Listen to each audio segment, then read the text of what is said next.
Hello class. तो हम लोग पढ़ रहे हैं class 6 chapter 4 basic geometrical ideas. तो अभी तक हमने पढ़ा पॉइंट क्या होता है, लाइन सेगमेंट क्या होता है, लाइन क्या होती है, इंटरसेक्टिंग लाइंस क्या होती है और पैरेलल लाइंस क्या होती है। पैरेलल लाइंस क्या होती है? जब कोई दो लाइन किसी भी पॉइंट पर इंटरसेक्ट नहीं करती है, इसे पैरेलल लाइंस कहते हैं। जैसे कि ये ए है, ये बी है, ये पी है और ये क्यू, दो लाइंस है। इसे सिंबल में कैसे दिखाते हैं? A B parallel P Q. ठीक है, ए बी लाइंस को इस तरह से सिंबल में दिखाते हैं, दोनों side arrow. A B line segment को इस तरह से दिखाते हैं। ठीक है, तो हमारा नेक्स्ट चैप्टर है, इसमें नेक्स्ट टॉपिक है रे। रे क्या होता है? आप लोगों ने रे देखा होगा। जैसे कि हम टॉर्च जलाते हैं तो टॉर्च से जो लाइट निकलती है वो क्या होती है? रे कहते हैं उसे। तो रे की क्या होती है खासियत? रे क्या होता है? उसमें एक इनिशियल पॉइंट होता है और यहाँ से ये निकलती है किरणें इस तरह से। ये आपने देखा होगा टॉर्च में। तो इन्हें कहते हैं रेज। ठीक है, तो इसमें से एक रे हम ले लेते हैं, ए इनिशियल पॉइंट, और इस पर कोई एक पॉइंट रखते हैं जिसे हम कहेंगे पी। ठीक है, तो ए पी क्या है? हमारा एक रे है। वैसे सिंबल में कैसे दिखाएंगे? इनिशियल पॉइंट और ये फाइनाइट। इनिशियल पॉइंट क्या है? इधर फाइनाइट रहेगा और एक डायरेक्शन में इनफाइनाइट रहेगा। लाइन में क्या होता था? दोनों फाइनाइट होते थे। लाइन सेगमेंट, लाइन में क्या होता था? दोनों साइड इनफाइनाइट होता था। और लाइन क्या होती है? एक साइड फाइनाइट और अगले साइड इनफाइनाइट की तरफ जाती है। ठीक है, तो अगर आप देख सकते हैं कि ये लाइन क्या है, एक लाइन सेगमेंट क्या है? लाइन का पोर्शन है। रे भी हम कह सकते हैं लाइन का पोर्शन है। एक लाइन में हम देख सकते हैं एक इधर और एक इधर, दो रे बना सकते हैं। ठीक है, रे समझ गए। अब नेक्स्ट टॉपिक है हमारा कर्व्स। कर्व्स क्या होते हैं? ठीक है, आप देखा होगा सबने। ये तो सारे जितने लाइंस थे, लाइन सेगमेंट थे या रे थी, सारे क्या थी? स्ट्रेट थी। तो इन जनरल लैंग्वेज में हम लोग क्या कहते हैं? एक तो स्ट्रेट है लाइन, और दूसरी क्या है? जो स्ट्रेट नहीं है।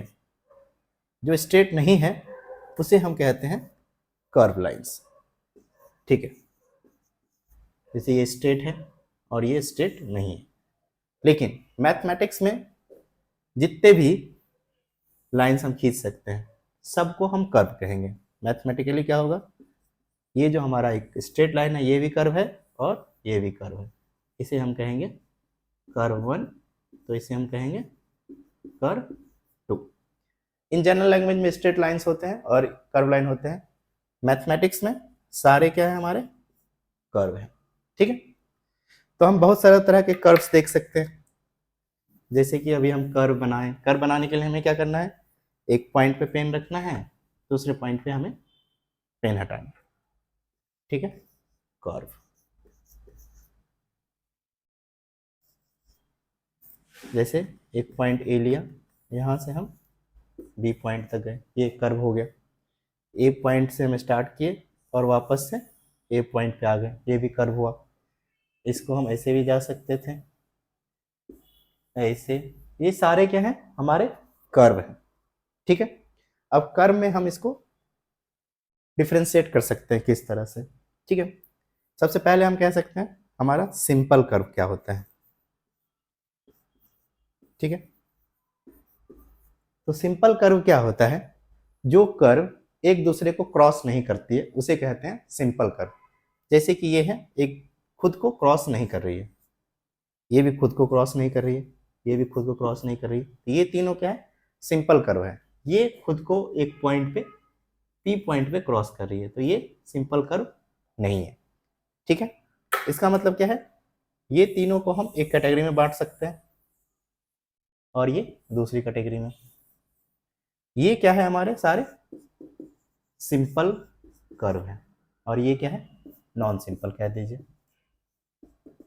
जो सिंपल नहीं है। ठीक है, अब दूसरा बांटने का तरीका है कर्व को, ओपन कर्व और क्लोज कर्व। ठीक है, तो हम ओपन कर्व और क्लोज कर्व सिर्फ सिंपल कर्व में अभी डिसाइड करेंगे, ठीक है। जैसे ये कर्व क्या है हमारा, ओपन है क्योंकि इसमें कोई क्लोज्ड एरिया नहीं है। ये क्या है, क्लोज्ड कर्व है। ये क्या है, क्लोज्ड कर्व है, ठीक है। तो फिर यहां से एक और डिफरेंशिएशन हो गया। ये क्या हो गया हमारे, ओपन कर्व, और ये दोनों क्या हो गए, क्लोज्ड कर्व। या इसे हम कह सकते हैं सिंपल ओपन कर्व, और इसे हम कह सकते हैं simple closed curve. Simple curve तीनों है, ये हमारा ओपन कर्व है, ये क्लोज्ड कर्व है, ठीक है।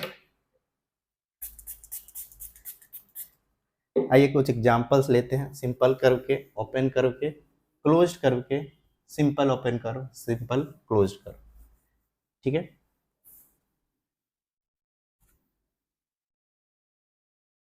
तो बहुत सारे कर्व हम बना देते हैं।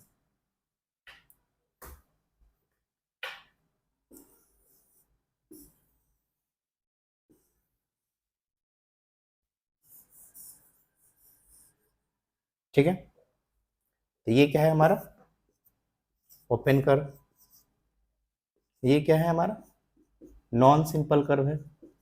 इसे हम लोग अभी डिफाइन नहीं करेंगे। जो सिंपल कर्व्स होंगे, ये सिंपल कर्व है एंड सिंपल कर्व, ये हमारा सिंपल कर्व है, क्रॉस नहीं कर रहे हैं एक दूसरे को कहीं। ये भी हमारा सिंपल कर्व है और ये भी हमारा सिंपल कर्व है। ये क्या है, सिंपल एंड क्लोज्ड है। ये भी सिंपल एंड क्लोज्ड है और ये भी हमारा क्लोज्ड कर्व है, ठीक है। चलिए अब हम लेते हैं एक क्लोज्ड कर्व, ठीक है, simple closed curve. Simple closed curve के हम कुछ क्राइटेरिया देखेंगे, कुछ इसके फैक्टर्स देखेंगे क्या क्या होते हैं, ठीक है। तो हम लेते हैं सिंपल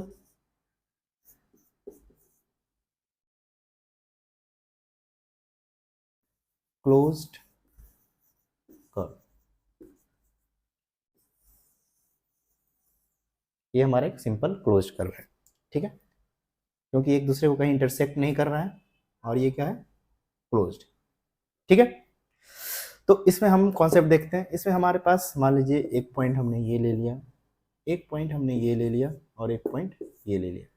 तो ये ए पॉइंट जो इस क्लोज्ड एरिया के अंदर है, इंटीरियर पॉइंट है, और इसे कह सकते हैं इनसाइड, ठीक है। ये क्या है, बाउंड्री पे है या ऑन द लाइन है, और ये क्या है, एक्सटीरियर है और क्या कह सकते हैं, आउटसाइड। 3 पॉइंट है।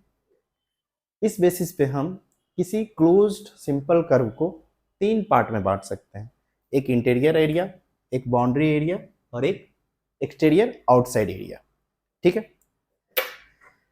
तो ये सारा क्या हो गया, इंटीरियर एरिया, ठीक है। ये जितने हैं ये क्या हो गए हमारे एक्सटीरियर एरिया, ठीक है। और ये इस पे जितने पॉइंट्स हैं इस पे, ये क्या हो गए हमारे बाउंड्री। अब एक टर्म आता है इसमें रीजन। तो रीजन में हम इस तरह कह सकते हैं ये इंटीरियर रीजन है, ये एक्सटीरियर रीजन है और ये बाउंड्री रीजन, ठीक है। इसमें एक आता है कॉन्सेप्ट, अब रीजन किसे कहेंगे। रीजन सिंपल होता है इंटीरियर एरिया और बाउंड्री एरिया को। रीजन इक्वल टू होता है इंटीरियर प्लस बाउंड्री, उसे कहते हैं हम रीजन इज क्लोज्ड कर्व, ठीक है। तो हमारा रीजन क्या हो गया, इस पॉइंट पे देखिए यहां से लेके यहां तक इस तरह से जो भी एरिया है सारे हमारे क्या हो गए, रीजन हो, ठीक है। तो यहाँ पे हमारी क्लास 6 की चैप्टर 4 का पार्ट 2 खत्म होता है। मिलते हैं नेक्स्ट पार्ट में।